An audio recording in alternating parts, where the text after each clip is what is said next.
Hi, this is Nancy Damiano, Garden Girl at 2 Peas in a Bucket, with this month's Storytellers video. Our focus this month is scrapbooking family history. Not necessarily the sepia-inspired heritage type of scrapbooking, but I wanted to do a more modern twist on telling the stories of who we are and where we come from. I'm a first-generation American, and I'm fortunate enough to still have 3 of my grandparents alive and well.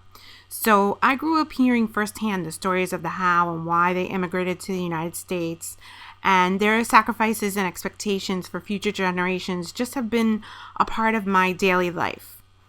The challenge for me, though, is how do I connect this very American little boy to the sacrifices of an Italian great-grandmother that he has never met?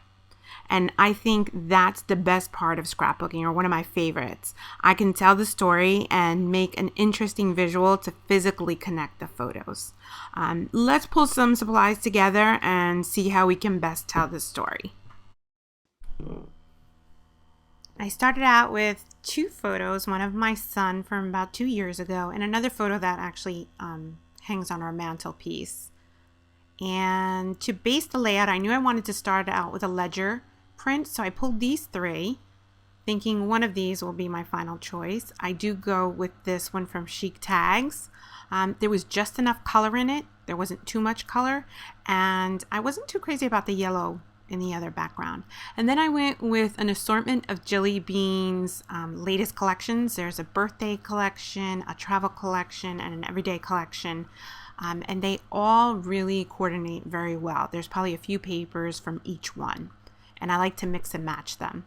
I wanted to use the triangle paper to give me a pop of color because I love color, and then little bits and pieces of papers that I had from old projects laying around. Some more Jelly Bean soup. That's all I have left of that really cool map paper. And since we're talking about immigration and other countries, I thought the map would give me a little of the theme that I was looking for. So since all I have left is that little piece, I'm going to use it to separate the ledger from the pattern.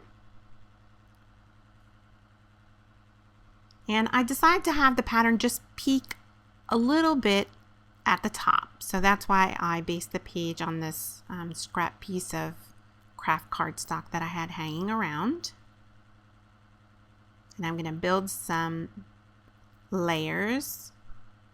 That'll be the background. And now here I'm going to cut off the top portion of this pattern paper because I want to keep the border that goes on the left and the right, and also the border of blue aqua on the bottom. So that's why I cut off the top versus the bottom.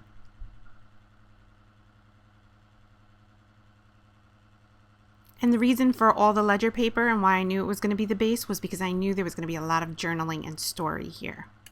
And I needed something to make that stand out. I'm going to build some layers over the photos. They're pretty small. I think they're both 3 by 5.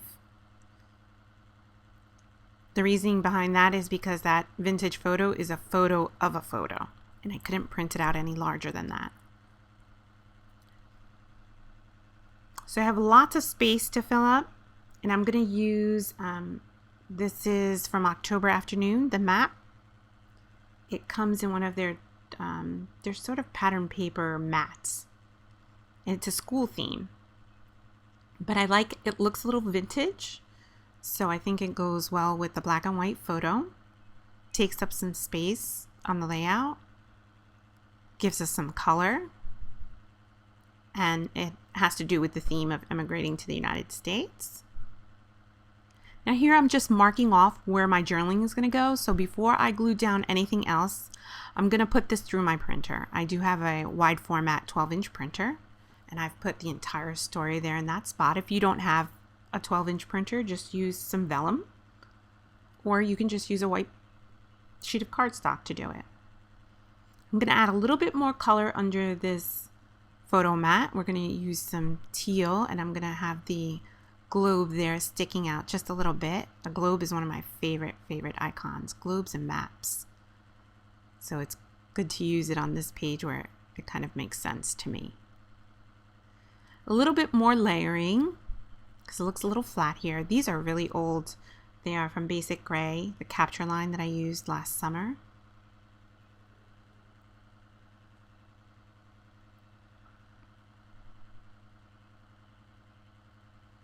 We'll place a little label there for a little pop of red and some flair. This is also from, it's a school collection called Milk Money from October Afternoon. But you don't have to use it just for school. I like that. I like when a line can be used for lots of different things. And I'm going to take a small envelope underneath the vintage photo. And I also need to add a little bit more color, and that's why I used a chipboard heart. And I'm going to tuck it underneath that envelope. So you'll just see the top half of it.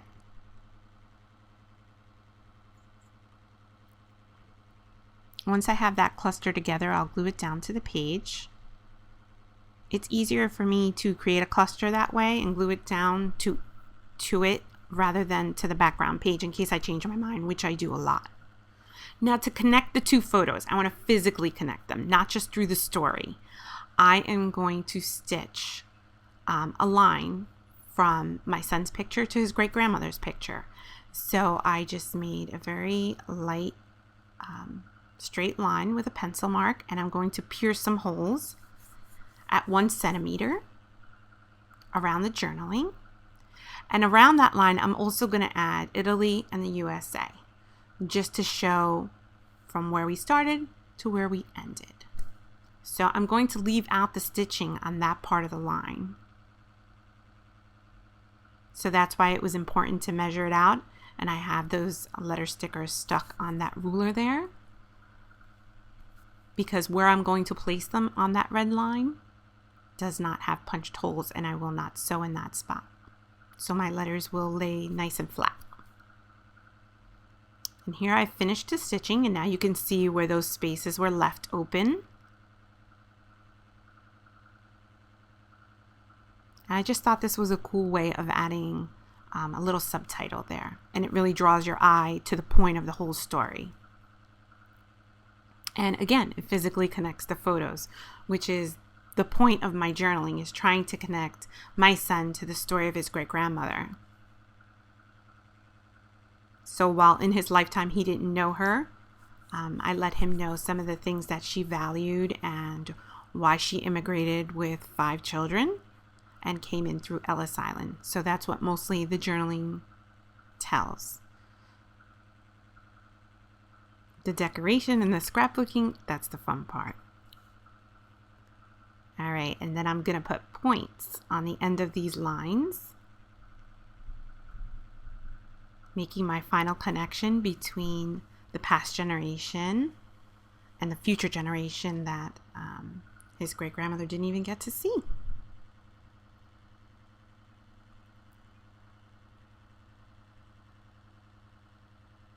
Taking one last look, where can I add something, what needs a little more layer or color?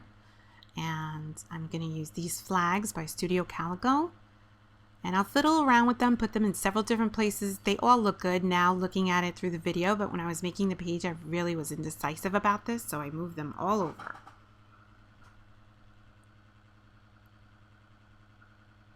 I'm going to use a little tiny bit of chipboard because I feel the black and white photo is sort of fading. There's so much color going on at the top, and I want that photo to also stand out. I finally get a spot for that clip. More chipboard that just underlines that photo, and like you see now is another bright pop of color. And since I added a clip to the photo at the bottom on the right, I added another one, just repetition, to the top. And now these are really old number stickers, Down by the Shore by Fancy Pants. I've had them for a long time, and I'm going to put the years, sort of like a timeline. So on the top, 2012, and on the bottom, 1953, but I'm only going to use 53 because if not, I would run into the photo of the baby in that picture, and I don't want to do that. So I like the shape and the pop of red that added. Lastly, I'm going to add a little bit of text right in that label. And it just says the truth. I just needed to fill that space mostly. I'm going to add a little bit more of that cobalt, that dark navy blue. So that's why I choose to put some enamel dots in the center of the flag, and a bright yellow one and an aqua one. And they almost look like little paint splatters. I'm not good with the paint, so it's a good alternative. A little more yellow.